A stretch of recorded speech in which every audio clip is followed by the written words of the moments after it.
네, 안녕하세요. 인생 서점입니다. 오늘 마인드셋 마지막 시간입니다. 자, 저자는 캐롤 드웩, 김준수 역입니다. 출판사는 스몰빌 라이프, 출간일은 2017년 10월 10일입니다.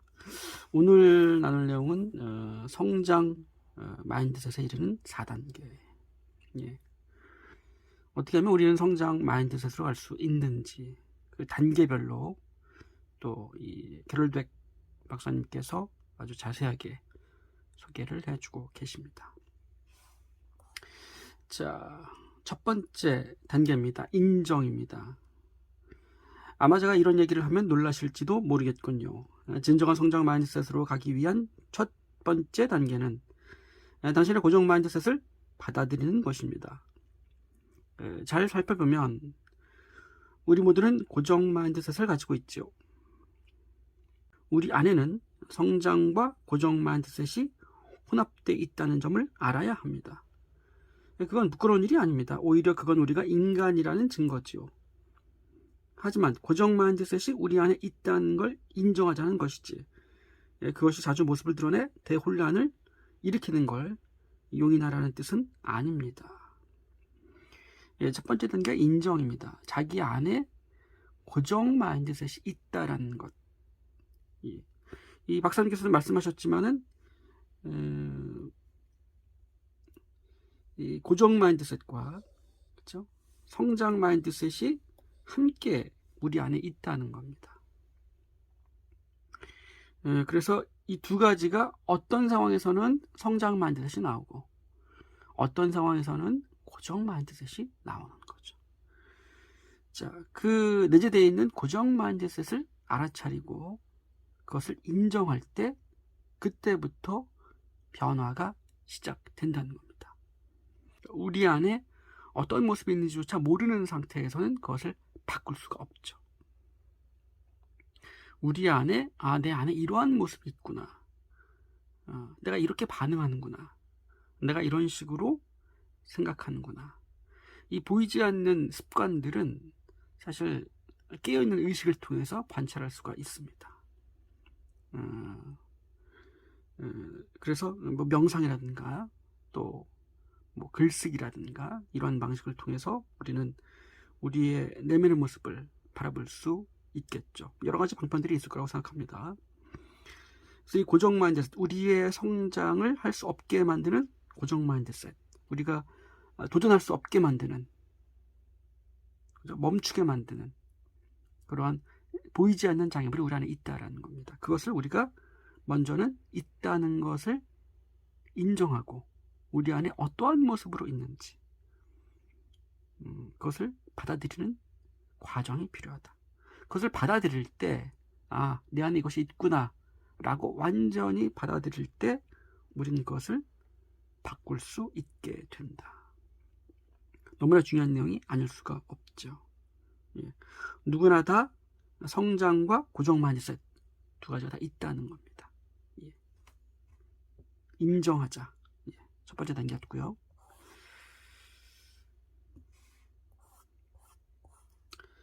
자, 두 번째 단계입니다. 파악입니다. 두 번째로 할 일은 무엇이 당신의 고정 마인드셋을 자극하는지 알아내는 겁니다. 당신의 고정 마인드셋 페르소나가 언제 등장하는지 말이죠. 여기서는 이 페르소나라는 말씀을 쓰셨는데요. 그 페르소나, 그러니까 일종의 가면인 거죠. 고정 마인드셋으로 반응하는 가면.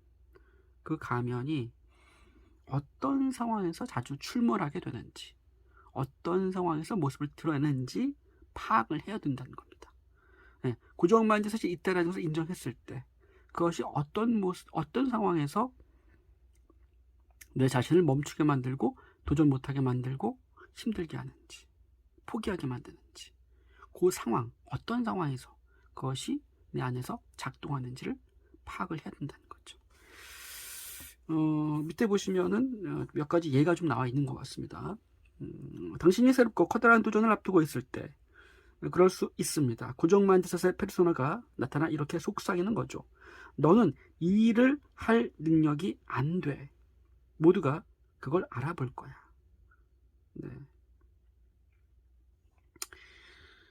너는 그 일을 할 능력이 안 돼. 모두가 그걸 알아볼 거야. 이런 마음이 있다면 어떤 감정이 들어올까요? 예. 이러한 생각이 안에서 움직이고 있다면, 마음에서 움직이고 있다면 어떤 감정이 올라오겠습니까? 일단은 나는 그런 능력이 안 돼라는 어떤 체념적인 마음이 있겠죠. 그리고 모두가 그걸 알아볼 거야. 예. 라는 생각이 있을 때 두려움까지 생기게 되겠죠. 자, 보시면은 고정 마인드셋의 페르소나가 속삭이는다 이렇게 표현을 하셨습니다. 예. 우리의 마음 속에는 보이지 않는 어떤 제잘거림 같은 게 있죠. 예. 이 고정 마인드셋의 페르소나가 이런 말을 속삭이게 된다는 겁니다. 예. 물론 이러한 생각들을 쉽게 처음에 알아차리려고 노력한다는 것은 쉽지가 않습니다. 연습이 필요한 거죠. 예. 제 생각에는 먼저 어떤 체념적인 감정이 있고, 그죠? 그 다음에 알아볼 거야 라는 어떤 두려움이 있겠죠. 예. 그래서 내 안에 어떠한 감정이 있는지 먼저 살펴볼 수가 있고요. 예. 그 다음에 그 안에 어떠한 생각이 있는지 볼 수 있는 겁니다. 그래서 감정을 먼저 우리가 좀 알아차릴 수 있고요. 그 다음에 그 안에 어떠한 생각이 있는지, 어떤 내용이 있는지 이것을 알아차릴 수 있다. 예. 이렇게 알아차리는 순서가 조금 더 쉬울 거라는 생각을 해봅니다. 예. 그래서 이 안에는 생각, 신념이라는 말을 좀 많이 사용하지요. 이러한 신념을 우리가 알아차렸을 때 어떻게 됩니까? 이 감정 자체도 수그러들게 되는 그런 것을 우리가 알 수 있습니다. 자, 당신이 어떤 일로 끙끙대다가 막다른 길에 몰렸을 때 고정 마인드셋의 페르소나가 조언합니다. 포기해. 그래봤자 절망하게 될 뿐이야. 더 쉬운 일을 찾아. 예. 자, 막다른 길에 몰렸을 때 마음에서 이렇게 얘기한다는 거죠. 절망하게 될 거야. 더 쉬운 일을 찾아봐. 예.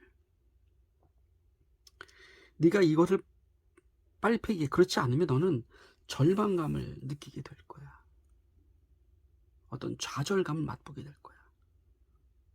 넌 자신을 미워하게 될 거야. 너 자신을 자책하게 될 거고 아주 힘들어질 거야. 그러니까 좀 더 쉬운 일을 선택해. 이렇게 지레 겁먹게 되는, 이러한 생각이 올라왔을 땐 지레 겁먹게 되는 거죠. 그래서 막다른 길에 몰렸을 때 어떻게 됩니까? 우리는 도망가게 되는 거죠. 포기하게 되는. 그렇죠? 예. 역시 마찬가지로 이러한 생각이 올라왔을 때는 두려움. 그렇죠? 그래서 마치 자기가 초조해지고 불안하고 어떤 두려운 마음이 있다라는 것을 알아차렸을 때 어떠한 생각이 내 안에, 어떠한 마음이 내 안에 있을까? 이 감정 안에 어떠한 생각이 있을까? 그 안에 들어가서 볼 수 있겠죠. 그래서 이런 고정 마인드셋이 이러한 말을 하고 있구나. 그렇죠? 살펴볼 수 있다는 얘기입니다. 자, 그 다음입니다. 실패했다는 기분이 들 때는 어떨까요? 일자리를 잃었거나 소중한 사람을 잃었을 때, 또는 아주 큰 일을 망쳤을 때 말입니다. 이럴 때 고정 마인드셋에 휘둘리지 않는 사람은 매우 드물죠. 그리고 잘 아시겠지만 고정 마인드셋이 이렇게 말합니다. 너는 내가 생각했던 그런 사람이 아니야. 그리고 절대 그렇게 되지도 못할 거야. 어마어마한 이야기를 고정 마인드셋이 하고 있습니다. 그러니까 네가 되고자 하는 그러한 사람이 너는 될 수가 없어. 네가 되고 싶어하는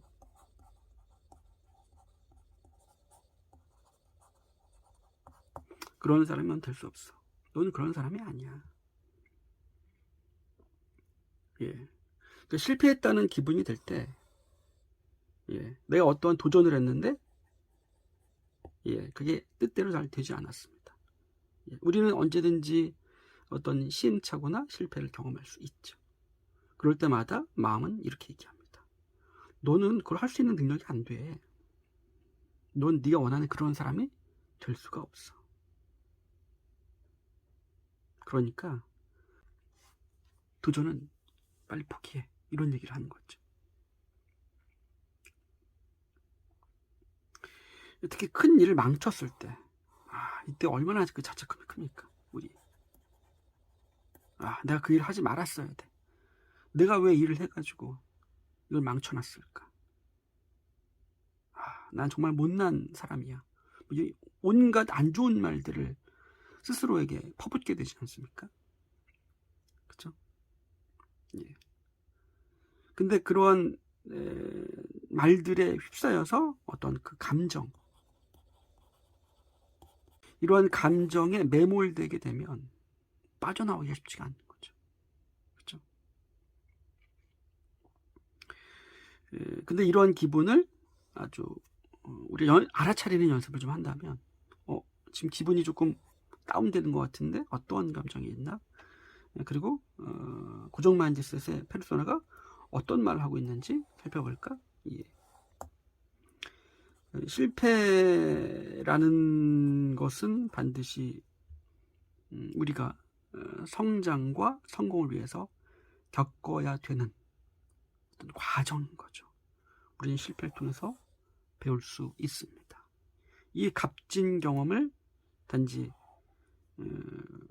굉장히 하면 안 되는 큰 실수를 한 것처럼 어떤 이 죄책감이 될 수도 있겠죠. 자괴감. 이러한 생각들 알아차리면 이러한 감정에 매몰되지가 않겠죠. 예.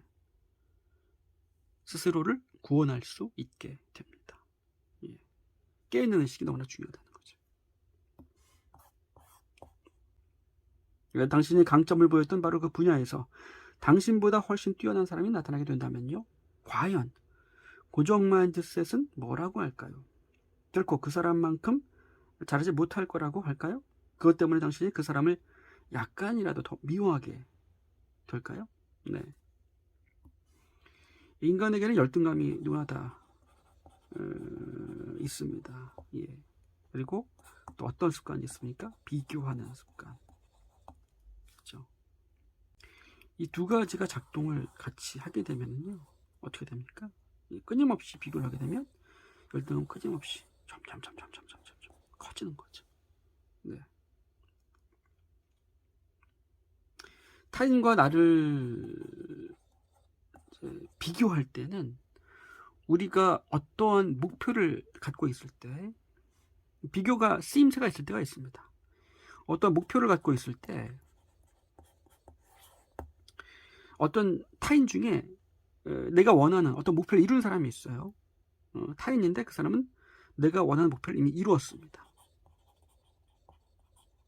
성공을 했어요. 그럼 우리는 비교를 통해서 이렇게 생각할 수가 있는 거죠. 그 사람은 어떤 행동을 했고 어떤 계획을 짰으며 그 사람과 나의 어떤 차이점이 있을까? 네. 그 사람은 어떤 마인드가 있길래, 그 사람은 내가 하지 않은 어떤 행동을 했길래 그 사람은 이 목표 지점에 도달했을까? 비교를 통해서 우리는 배울 수도 있다는 겁니다. 하지만 여기서 말하는 거 그게 아니죠. 예. 내가 강점, 예. 이것이 나의 존재감을 드러내게 해주는 아주 막강한 무기라고 생각했는데 나 자신보다 훨씬 더 뛰어난 사람이 나타났어요. 근데 존재감은 어떻게 됩니까? 예. 더 이상 존재감을 느낄 수 없는 그런 상황이 펼쳐지는 거죠. 예. 그래서 그 사람 때문에 나의 존재감이 없어지고 그 사람을 미워하게 되고 그리고 열등감이 더 커지게 되는, 비교를 통해서. 이런 경험들은 아주 흔하게 우리가 인생을 살아가다 보면 경험할 수 있는 그런 경험이 아닌가, 그런 생각이 듭니다. 근데 그 사람이 나보다 잘한다면, 정말 뛰어나다면 그 사람의 모습을 인정할 필요가 있는 거죠. 첫 번째에서 자신의 고정 마인드셋을 인정하자, 첫 번째 단계였지만, 타인이 나보다 훨씬 뛰어나다고 한다면 그 사람의 그 뛰어난 모습 자체는 인정을 해줘야 되는 거죠. 예. 그리고 내가 그 사람보다는 부족한 면이 있구나. 예. 내 강점이라고, 내가 최고라고 믿었던 그 부분이, 지금 보니까 그 사람한테 배울 점이 있구나. 그 사람은 나보다 뛰어난 모습이 있구나. 내가 더 성장할 수 있는 여지가 있구나. 네. 그래서 열등감을 어떤 배움의 동력으로 삼을 수도 있다는 겁니다. 네. 근데 비교하는 마음, 열등감, 미워하는 마음, 이런 것들을 우리가 알아차리지 못한다면 끊임없이 그 사람과 경쟁 구도를 만들게 되고, 미워하게 되고, 그 사람이 사라졌으면 좋겠다, 이러한 마음까지 들게 되는 거죠.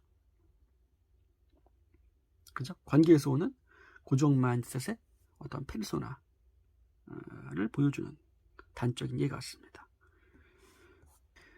우리의 고정 마인드셋이 다른 사람을 향하게 되면 어떤 일이 벌어질까요? 교육자라면 중요한 시험을 치른 후엔 어떤 일이 벌어질까요? 누가 더 똑똑하고 누가 그렇지 않은지 판단하게 될 겁니다. 관리자라면 큰 프로젝트를 수행한 후엔 직원들의 재능을 심판하게 되겠죠. 부모로서는 아이에게 남들보다 더 똑똑하다는 걸 입증하라고 강요하고, 아이가 성적에 의해 심판받는다는 느낌을 받게 할지도 모릅니다. 앞서 말씀드린 내용하고 좀 연결지어서 어떻게 나온 내용 같습니다. 다른 사람을 향하게 되면 고정 마인드셋이, 그죠? 타인, 바꿔서 얘기하면 이제 외부로 그 고정 마인드셋이 향하게 된다면, 외부에 있는 타인에 대해서 향하게 된다면 우리는 어떻게 됩니까? 누가 더 똑똑하고 누가 더 그런지 비교하게 되는 거죠. 누가 더 잘났는지. 관리자라면 직원들을 심판하는 거죠. 너희들 때문에 내가 지금 인정받지 못하고 있다. 그렇죠? 부모는요, 아이를 심판하게 되겠죠.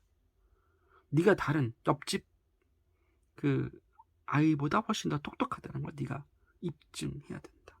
지면 안 된다. 부모 욕심이죠. 자기 만족을 위해서 아이들을 심판하게 하는. 고정 마인드셋이 외부로 향할 때, 타인으로 향할 때 이러한 일들이 벌어진다는 겁니다. 좀 더 읽어볼까요? 잘 생각해 보세요. 최근에 당신이 어떻게 고정 마인드셋에 이끌리게 되었는지, 당신의 고정 마인드셋 페르소나가 어떻게 소환됐는지, 그 페르소나가 당신의 귀에 뭐라고 속삭였나요? 또 당신은 어떤 기분이 들었나요? 제가 사람들에게 보통 언제 그들의 고정 마인드셋이 등장하는지 물어보자 다음과 같은 대답을 들을 수 있었습니다.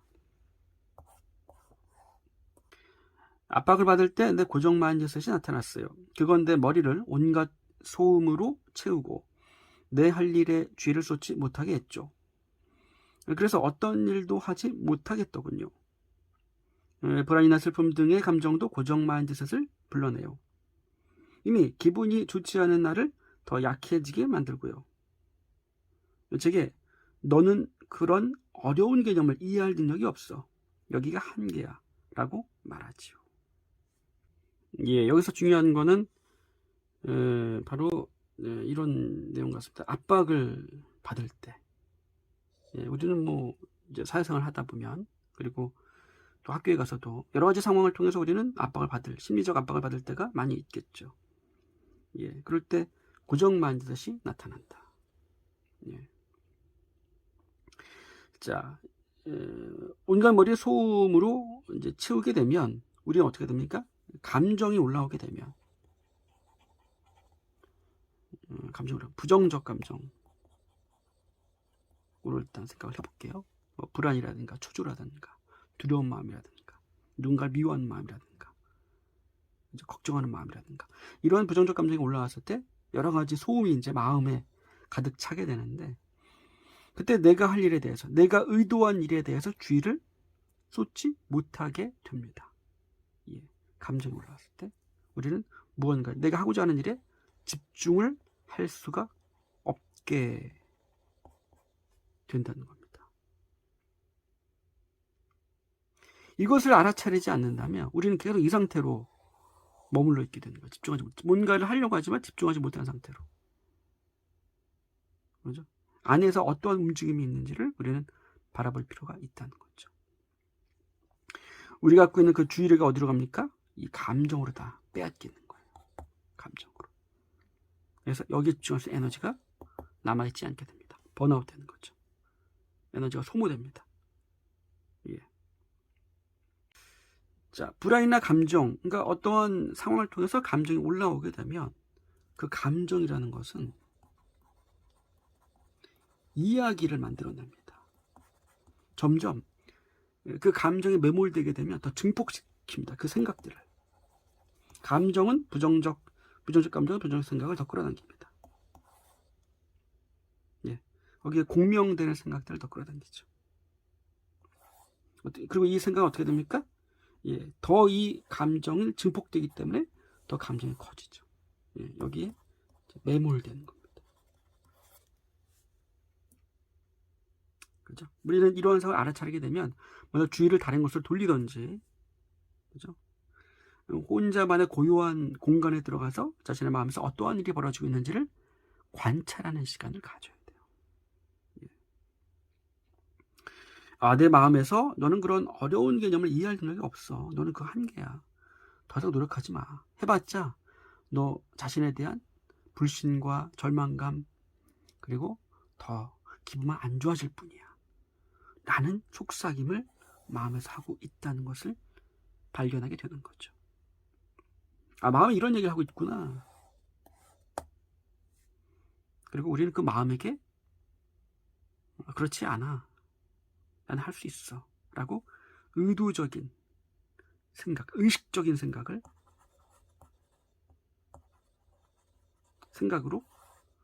바꿀 수가 있는 거죠. 예. 무의식에서 일어난 이 생각들을 우리가 분명하게 봤을 때 우리 의식적으로 사고할 수 있는 어떠한 공간, 여백, 기회들이 만들어집니다. 너무나 중요하죠. 고정 마인드셋을 마음이라는 단어로 바꿔도 지금 그 무의식, 마음이라는 단어로 바꿔도 지금 다 이해가 되실 거예요. 네.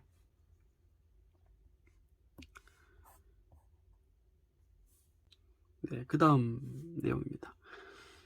내가 뭔가 미루고 꾸물거릴 때, 누군가와 의견이 맞지 않을 때, 파티에서 다른 사람에게 말 걸기가 쑥스러울 때마다 내 고정 마인드셋의 페르소나가 나타나서 네 실패가 다 네 탓은 아니야 라고 해요. 언뜻 들으면 좋은 말 같은데 유독 실패만 큰 소리로 말하고 나머지는 들릴 듯 말 듯 얘기하는 게 문제죠.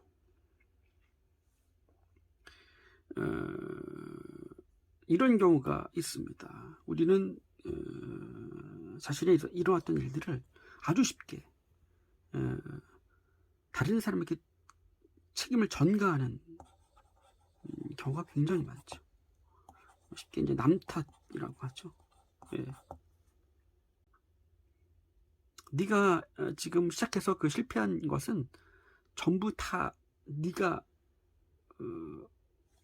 너의 탓은 아니야. 그건 뭡니까? 예. 누군가에 의해서 누군가에 의해서 실패가 일어난 거야. 원인은 다른 사람한테 있어. 물론 있을 수도 있겠죠. 예, 공동으로 어떤 일을 했을 때. 근데 우리는 마음의 습관 중에 하나 가장 큰 것이 아주 쉽게 남 탓을 하게 된다는 겁니다. 예, 책임을 전가하죠. 예, 책임. 자신의 마음, 자신의 감정에 대한 책임을 우리는 쉽게 다른 사람에게 전가시킵니다. 예. 내가 이러한 감정, 이러한 생각을 하고 있는 이유는 다른 사람 때문에 일어난 일이다. 이렇게 자신의 감정과 마음에 대해서 책임을 지지 않는 경우가 굉장히 많죠. 그렇죠? 예. 그리고 여기서 보면 어떤 느낌이 듭니까? 실패라는 것에 대해서, 물론 실패라는 것은 고통스럽죠. 근데 실패라는 말을 우리가 이제 부정적으로만 생각해야만 하는 것은 아닙니다. 예, 실패를 통해서 배움의 기회, 무엇이 부족했는지를 우리가 생각할 수 있는 기회로 만들어 간다면 실패가 꼭 나쁜 것만은 아니죠. 예. 오히려 처음부터 아무 실패 없이 승승장구만 하고 매번 성공만 하고, 그게 오히려 더 뭔가 좀 문제가 있는 거죠. 우등생들 중에 A+만 받던 친구가 아주 명문대에 들어가서 그 친구가 처음으로 이제 명문대 들어갔더니 똑똑한 친구들만 또 모여있지 않습니까? 그리고 더 어려운 과제나 발표나 이런 것들이 있지 않겠습니까? 근데 처음으로 A 그 이한 맞아본 적이 없는 친구인데 뭐 B를 맞은 거예요. 그 충격을 굉장히 크게 받습니다. 그래서 어떤 책에서 읽었는데 보통 보통 사람한테는 일상이죠. 비학점 받는 거는. 근데 그 스트레스를 견디지 못하고 이제 자살했던 어떤 사례를 소개했던 그런 내용을 책에서 읽었습니다. 실패도 어떤 실패라는 것도 일종의 어떤 우리가 연습이 필요한 겁니다. 나도 실패할 수 있고 실패를 통해서 배울 수 있다. 네. 그러니까 처음으로 실패하는 것이 너무나 큰 충격으로 다가오는 거예요. 그래서 B라는 학점을 받았네. 난 항상 올 A로 맞았던 학생인데 처음으로 태어나서 B를 맞은 거예요. 예. 그래서 어떤 생각이 들었을까요? 예. 아, 나는 끝났구나. 뭐 이런 생각. 나는 망했구나. 난 끝났구나. 보통 우리가 이제 보통 중간 정도 하는 성적을 많이 뭐 중하위권이라든가 뭐 성적순으로 봤을 때 중하위권이라든가 뭐 중간 정도 하는 친구들 이해할 수 없는 거죠. 예. B학점 맞았는데 끝났다라고 생각한다는 건 이해가 좀 안 된다. 예. 근데 이런 친구들은 이렇게 느낀다는 겁니다. 그래서 극단적 선택까지 하게 되는. 예. 실패라는 것도 어떤 내성을 기를 수 있는 아주 소중한 경험이라는 것. 네. 잊지 않았으면 좋겠습니다. 내 고정 마인드셋이 만들어낸 이미지를 실현하지 못할 때마다 스트레스를 받고 방어적이고 무기력해져요. 그건 성공한 사람이라는 내 평판을 위협할 수 있는 일은 못하게 하죠. 틀릴까봐 두려워서 아무 말도 못하게 하고 뭐든지 노력하지 않아도 다 이해하고 해낼 수 있는 사람처럼 행동하게 합니다. 네, 여기서 너무나 중요한 단어가 나왔어요. 이미지. 예. 앞전에서도 이제 페르소나라는 표현을 이제 박사님께서 쓰셨지만 이 이미지, 그러니까 여기 이제 평판이라는 말도 나오잖아요. 예. 다른 사람에게 비춰지는 나의 모습.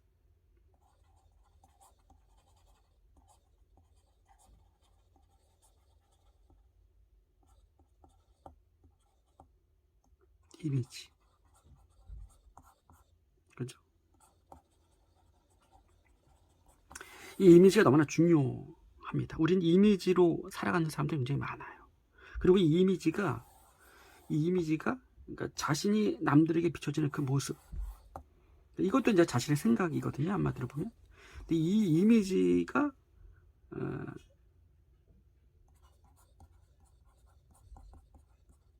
나다라고 믿고 살아가는 사람이 너무 많습니다. 이 이미지가 깨지는 게 굉장히 두려운 거예요. 이 이미지하고 자신의 존재하고 이렇게 동일시가 되는 겁니다. 그래서 여기에 반하는, 이게 깨질 만한 일은 시도하지 못합니다. 두려워서. 흠집을 내기가 싫은 거예요. 자, 이게 깨지게 되면 어떻게 됩니까? 평판이 깨지죠. 예. 그러니까 이 사람의 존재라고 하는 건 다른 사람의 손에 달려 있습니다. 다른 사람들의 입에 달려 있는 거죠. 예. 이 안에 뭐가 있겠습니까? 굉장히 불안과 초조가 있죠.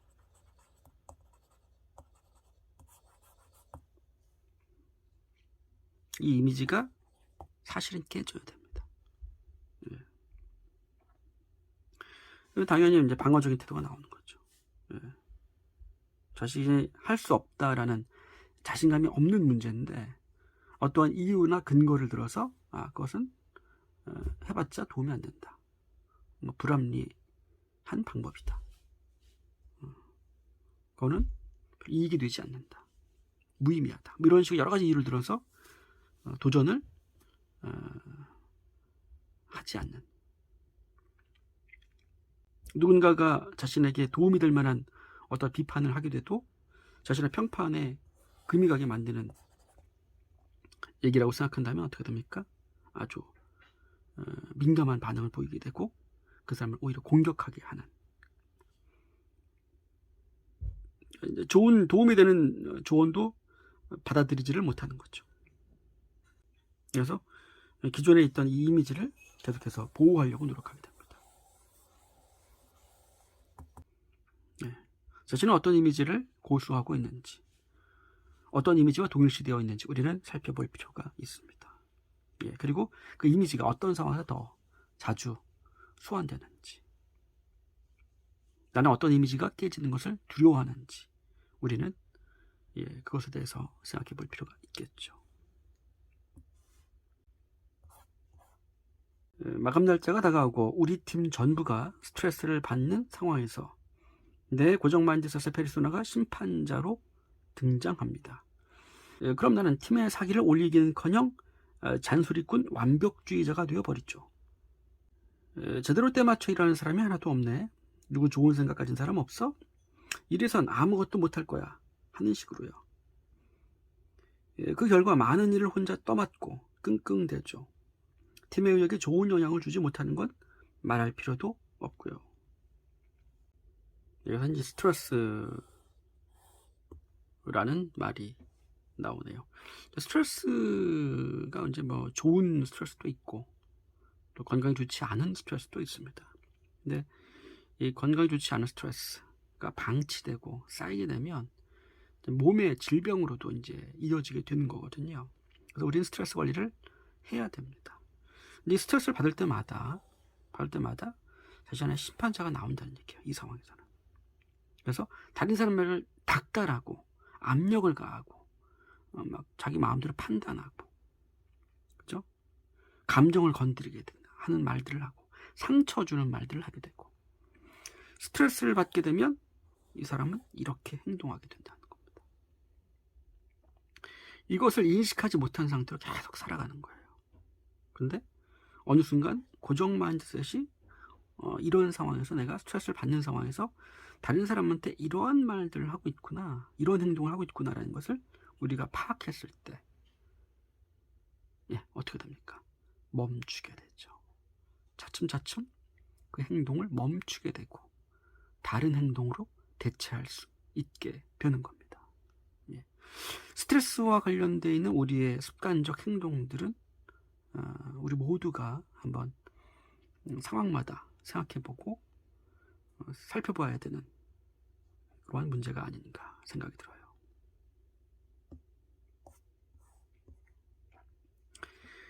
당신의 고정 마인드셋을 자극하는 원인을 이해하고 그 페르소나의 정체를 알게 되더라도 함부로 판단하지는 마세요. 일단 그냥 지켜보면 됩니다.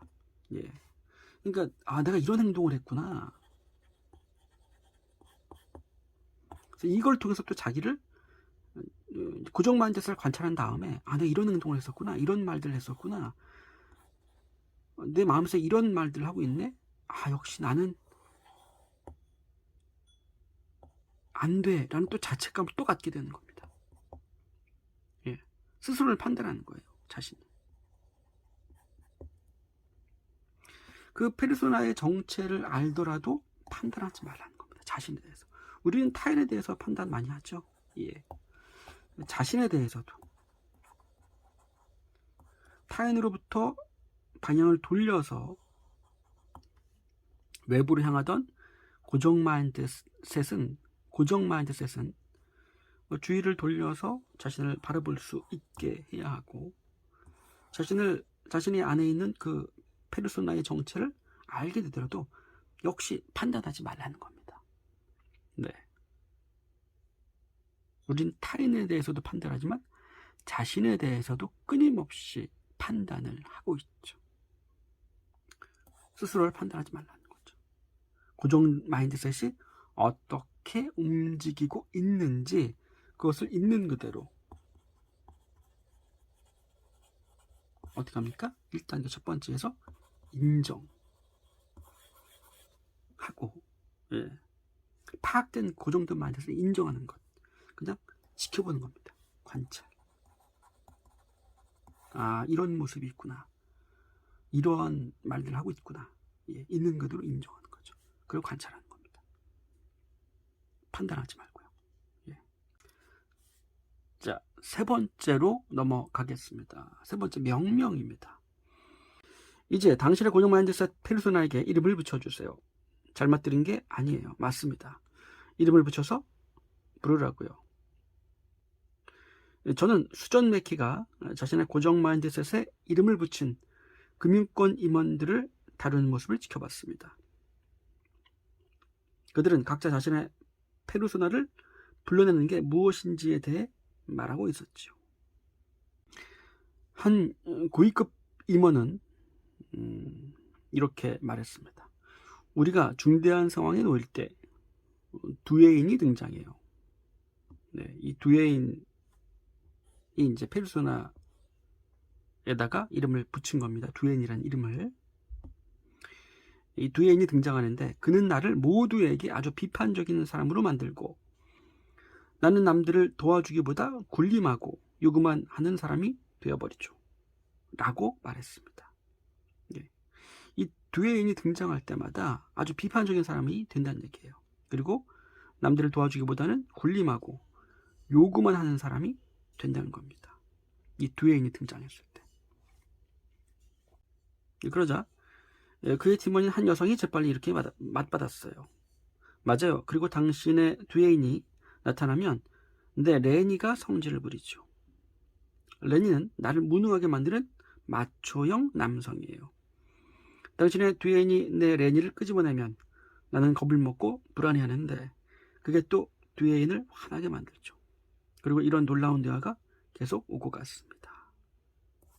고위급 임원들이 이제 그 명명한 고정 마인드셋에 대해서 이야기를 나누는 장면입니다.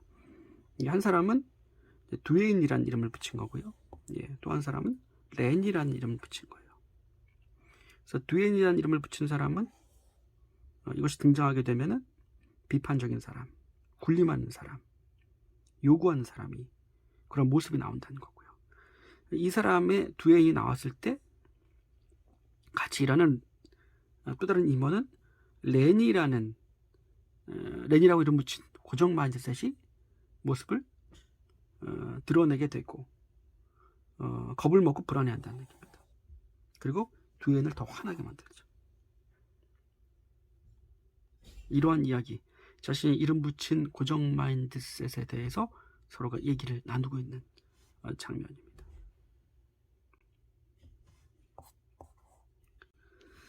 그 똑똑한 금융 전문가들이 언제 자신의 이름을 가진 페르소나들이 나타나는지, 이것 때문에 어떤 기분이 들고 어떻게 행동하게 되는지, 또 남들에게 어떤 영향을 끼치는지 얘기했지요.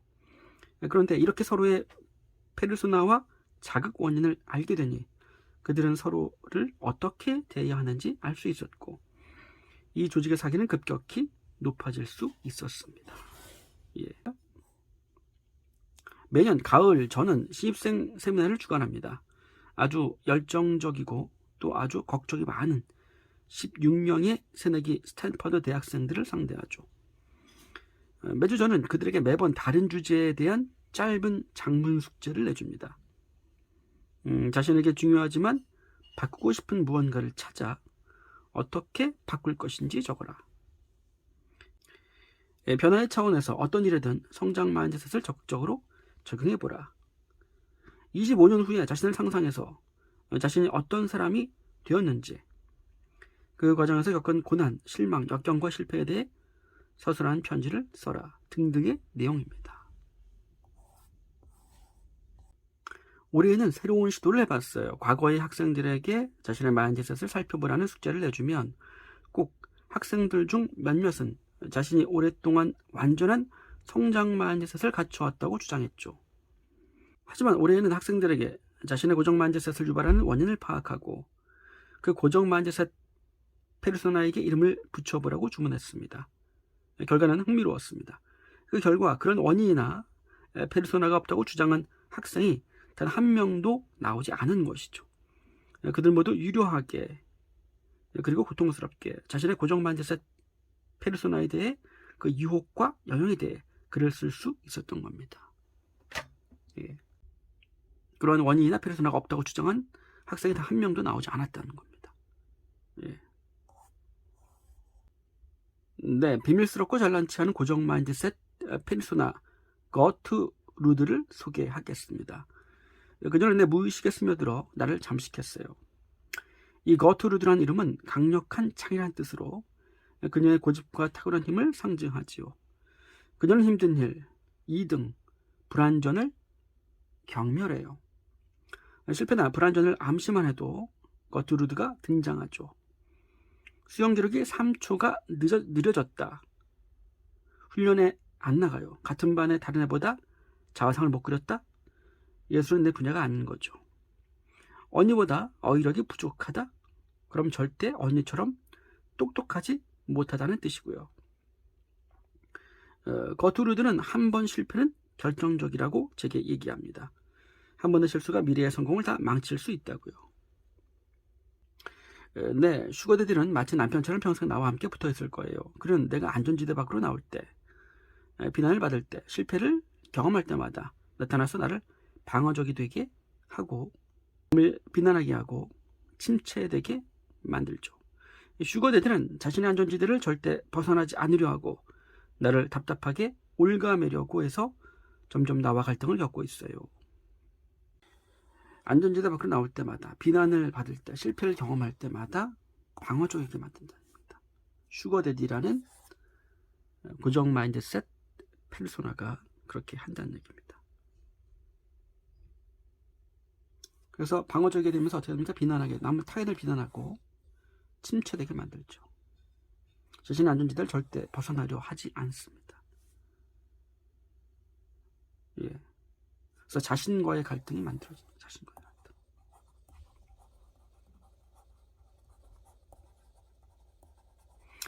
가장 중요한 관계는 자신과의 관계라고 볼 수 있습니다.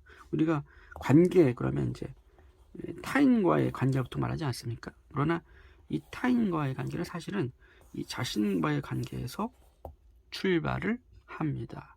우리는 자신과의 관계를 먼저 바라볼 필요가 있어요. 이 관계가 좋다면 타인과의 관계에서도 잘 대처하게 됩니다. 예. 근데 이것들이 많이 꼬여 있고 뒤틀려 있고, 그죠?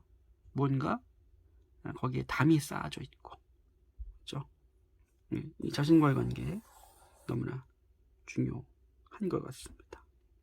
그래서 이러한 관계가 틀어져 있으면 이러한 슈거데디라는 이러한 마인드셋이 나와서 좀 더 관계를 더 이 타인과의 관계조차도 더 안 좋게 만들어 버리는 거죠. 그죠? 예, 이것을 읽으시는 분들도 함께 자신의 모습을 함께 생각해 보면서 함께 읽어 보시면 좋겠습니다. 예, 다음 넘어 볼게요. 실패, 특히 공공연한 실패가 내 고정 마인드셋을 자극하는 주범입니다. 헨리에타가 등장하는 순간이죠. 그녀는 할머니처럼 절 비난하고 고정 마인드셋에 빠지는 저는 자신보다 그녀의 얘기를 더 잘 들어요. 네, 헨리에타는 자신의 자존심을 지키기 위해 곧잘 남들을 비난하죠. 실패에 끌어안지 않고 거부하는 스타일이고 남들이 나를 패배자로 여기지는 않을지 걱정하게 만듭니다. 네, 여기서는 이제 헨리에타라는 마인드셋에 대해서 이야기를 하고 있습니다. 그녀는 할머니처럼 자신을 비난하고 스스로를 비난하는 거죠. 예. 자존심을 지키기 위해서 남들을 비난합니다. 예. 그리고 다른 사람들이 나를 패배자로 보지는 않을지 걱정하게 만드는 거죠. 이 공공연한 실패가 다가올 때 이 사람은 다른 사람을 비난하고 또 자신도 비난하고 남들이 자신을 패배자로 인식하게 될지 않을지 걱정까지 하게 되는 겁니다. 예. 이러한 습관이 굉장히 자신과의 관계와 타인과의 관계를 망치게 하겠죠. 예. 우리가 이제 이거 이름을 지금 이렇게 이름을 명명 3단계잖아요. 명명했기 때문에 더 잘 보입니다. 이 명명을 하게 되면은 지금 헨리에타가 또 나왔네. 지금 이 헨리에타라는 애는 이런 성격의 어떤 마인드셋인데 이 헨리에타라는 마인드셋이 고정 마인드셋이 지금 나와서 지금 이러한 생각들이나 이런 행동을 하고 있네라고 더 관찰하기가 더 용이해집니다. 이 헨리에타라는 이 고정 마인드셋을 더 간파하기가 더 쉬워지는 거예요. 예. 그러니까 더 쉽게 알아차리게 됩니다.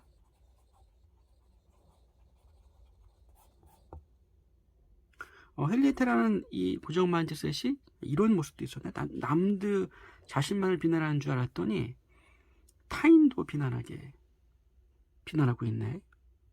그리고 좀 더 지켜봤더니 다른 사람들이 날 패배자로 여기는지 걱정도 하고 있네. 이렇게 자신의 그 고정 마인드셋에 대해서 좀 더 알아가게 되는 거죠. 그래서 얘가 나오게 되면은 내 자신을 비난하고 타인을 비난하는구나. 예, 이렇게 파악할 수 있게 되는, 또 용이하게 파악할 수 있게 되는, 더 쉽게 이것이 소환됐을 때 알아차리게 되는, 예, 이러한 효과가 있습니다. 내 고정 마인드셋 페르소나의 이름은 Z예요. 내 이름의 첫 글자인 S와 비슷하게 붙인 이름이고요. Z는 꼭 내가 가장 원하지 않는 순간에 등장하죠. 어떤 시도가 실패했을 때, 거절당했을 때, 기회를 놓쳤을 때처럼요. 난 항상 작가를 꿈꿔왔어요. 고등학교 때는 교지의 편집자였고 온라인 소설도 한 편 썼죠. 그래서 학교 신문 스탠퍼드 데일리에 지원할 기회가 생기자 바로 지원했고요. 아주 공들여 지원서를 썼고 나름 꽤 잘 썼다고 생각했죠. 그래서 금요일 아침 누군가 기숙사 문을 두드리며 스탠퍼드 데일리입니다 라고 했을 때 내 가슴은 쿵쾅거렸어요. 그런데 내 룸메이트가 문을 열자 편집장이 스탠퍼드 데일리에 합격한 걸 축하해요 라고 말하더라고요. 룸메이트에게 말이죠. 일이 이렇게 되자 제트가 난리도 아니었죠. 바보야. 내가 감히 학교 신문에 들어갈 실력이나 된다고 생각해? 제트를 특히 열받게 만든 건 그 룸메이트가 지원서를 쓰는데 정확히 나보다 절반의 시간을 투자했고 심지어 무슨 내용을 쓸지 나에게 물어보기까지 했다는 점이었죠. 예, 어떤 내용인지 아시겠죠? 예, 자신이 아니라 자신의 친구, 동료, 룸메이트가 자신 떨어지고 룸메이트가 합격을 한 겁니다. 그러자 자신을 엄청나게 비난을 하게 됩니다. 예. 이러한 반응들은 거의 순식간에 일어날 수도 있을 것 같아요. 자신보다 더 절반의 시간을 투자했지만 그 친구는 붙고 자신은 떨어졌습니다. 예. 억울한 감정이 들 것 같아요. 그죠? 예. 그리고 자신을 비난하죠.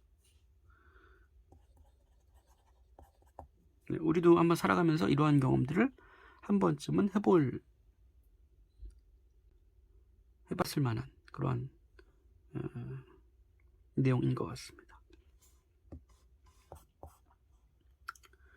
자, 참고로 어떤 일이든 성장 마인드셋을 적극적으로 적용해보라는 다른 숙제를 위해 S는 다시 한번 스탠퍼드 데일리의 문을 두드리고 혹시 기자가 더 필요하지 않을지 물어봤어요. 그런데 실제로 충원이 필요했고 그녀는 학교 신문 기자가 됐죠. 뼈아픈 거절에 맞서 그녀의 용기에 저는 아직도 감탄하고 있습니다. 네. 다시 시도를 한 거죠. 예. 고정 마인드셋에 함몰되지 않고 성장한다는 생각으로 다시 한번 도전을 한 겁니다. 그랬더니 그러면 내가 성장을 위해서 다시 한번 도전해보자. 그리고 용기를 내서 물어본 거죠. 그랬더니 충원이 필요했고 그 자리에 들어갈 수 있었다는 얘기입니다. 그러니까 기회를 스스로 만드는 거예요. 우리는 그 고정 마인드셋에 함몰돼서 역시 난 안 돼. 괜히 부끄럽게 도전했다. 자신을 자책하고 또 남을 미워하게 되고 이러한 감정들에 휩싸여서 점점 도전과 이제 멀어지는 과정을 밟게 되는데 고정 마인드셋이 나한테 이렇게 괴로움을 주고 있네 라고 알아차리는 순간 멈추고 성장 마인드셋으로 이제 전환을 해서 다시 용기 내서 도전을 해본 겁니다. 그랬더니 아니나 다를까 그 도전에 성공을 한 거죠. 이 사람이 이 용기를 내서 물어봤던 이 친구가 여기서 다시 또 기회가 없을 때도 이 사람은 성장할 수 있는 기회를 갖게 되는 셈이에요. 결과는 원하는 얻지 못했더라도. 그래서 성장 마인드셋은 이러한 도전을 통해서 끊임없이 성장을 추구하는 것. 배움, 성장, 여기에 초점이 맞춰져 있는 거고요. 고정 마인드셋은 결과입니다. 결과는 이끌어 나 이렇게 된다라고 보시면 좋을 것 같아요. 잠시 시간을 갖고 당신의 고정 마인드셋 페르소나를 주의 깊게 살펴보세요. 혹시 당신이 아는 누군가의 이름을 거기에 붙일 건가요? 책이나 영화에 나온 주인공의 이름이나 당신 이름 중 일부를 붙일 건가요? 당신이 싫어하는 사람의 이름을 붙여서 당신이 그런 사람이 되고 싶지 않다는 암시를 줄 수도 있을 겁니다. 이름을 붙여보라는 얘기를 하고 계십니다. 자, 이름을 붙이게 되면은 내 안의 고정 마인드셋이 어떻게 움직이는지, 어떻게 작용하는지를 더 쉽게 간파할 수 있겠죠. 이름을 붙이지 않으면 그 대상이 어떤 대상화되지 않는 겁니다. 이름을 붙이지 않는다면 대상화되지 않겠죠.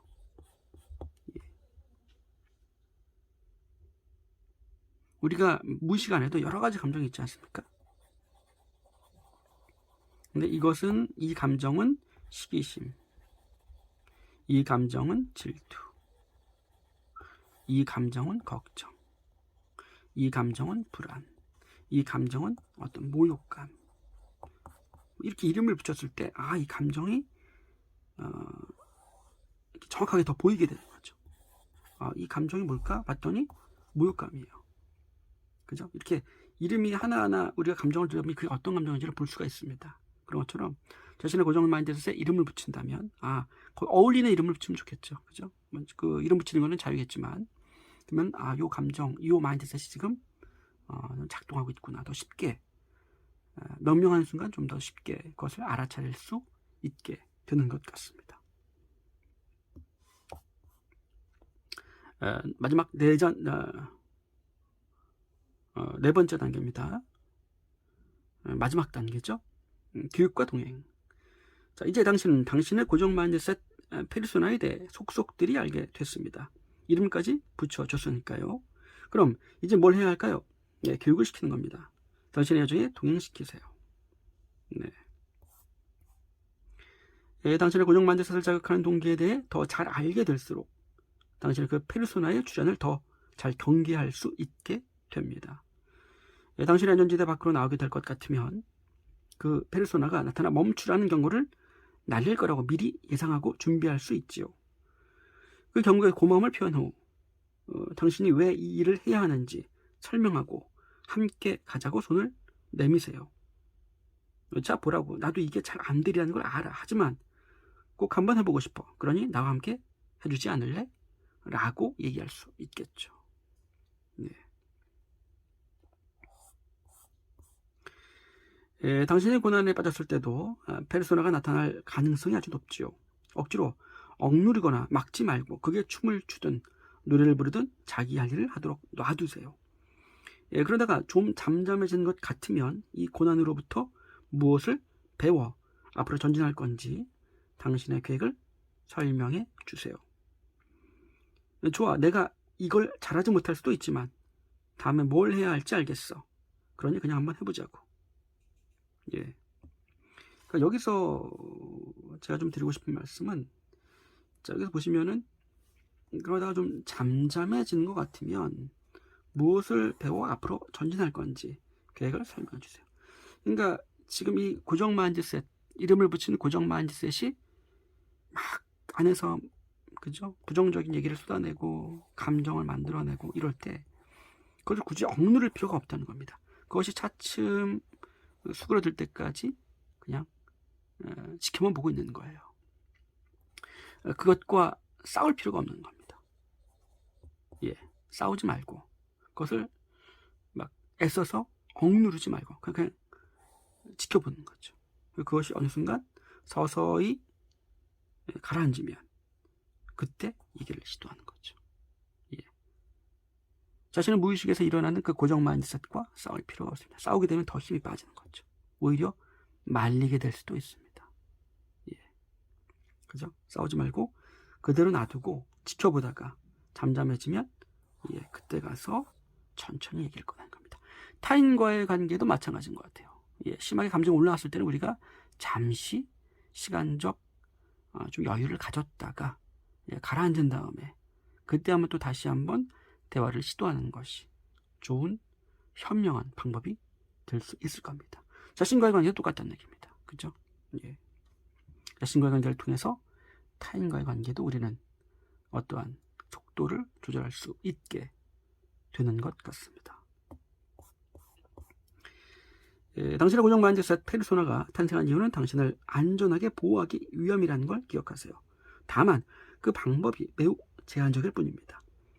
그러니 새로운 성장 마인드셋 방식으로 교육시켜서 당신을 지원할 수 있게 해주세요. 도전을 받아들이고 감내하며 실패로부터 회복하고 다른 사람들이 성장하도록 돕는 일에 참여하게 하세요. 그 페르소나의 관점을 이해하되 다른 사고방식으로 천천히 유도하고 성장 마인드셋을 향한 당신의 여정을 함께하는 겁니다. 예.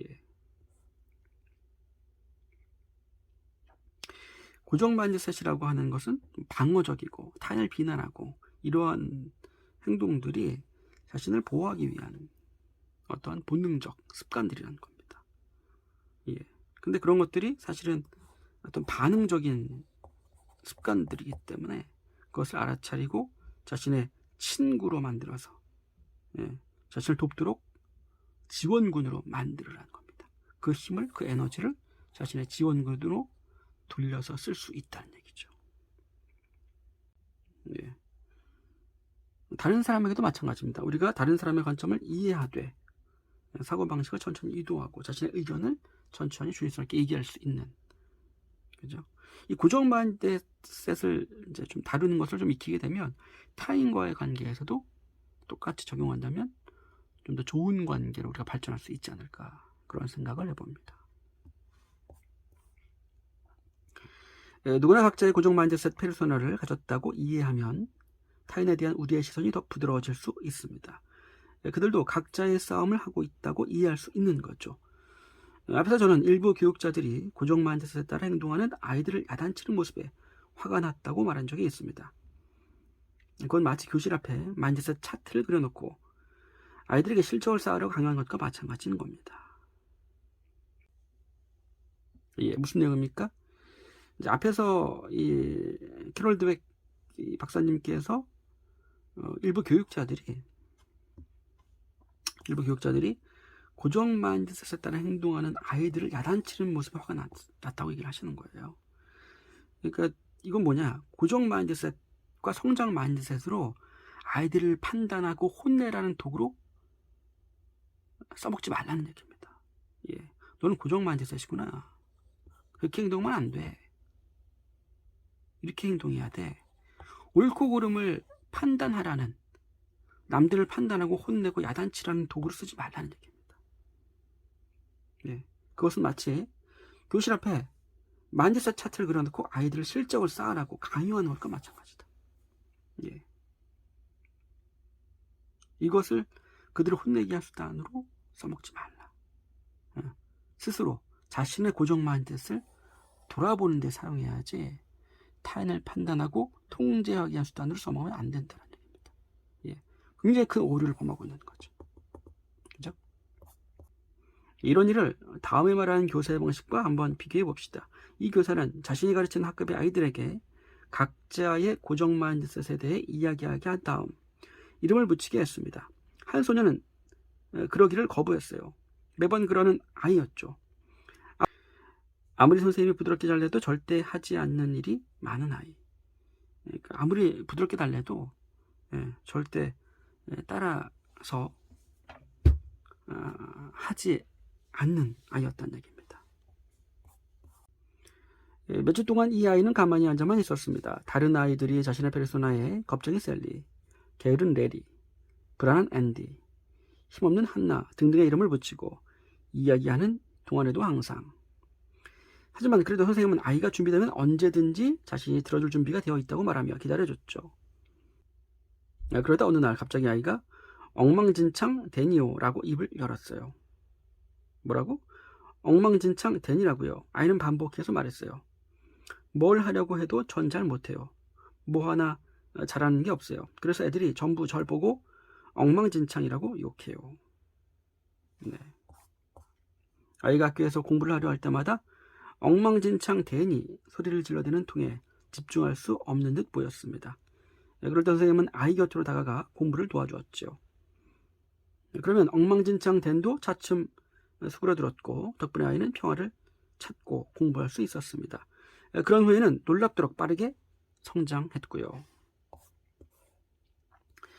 현재 자신이 놓인 상황 때문에 잘 적응하지 못한다는 이유로 무능하고 고집세고 반항적이라는 평가를 받는 학생들이나 직원들이 얼마나 많은가요?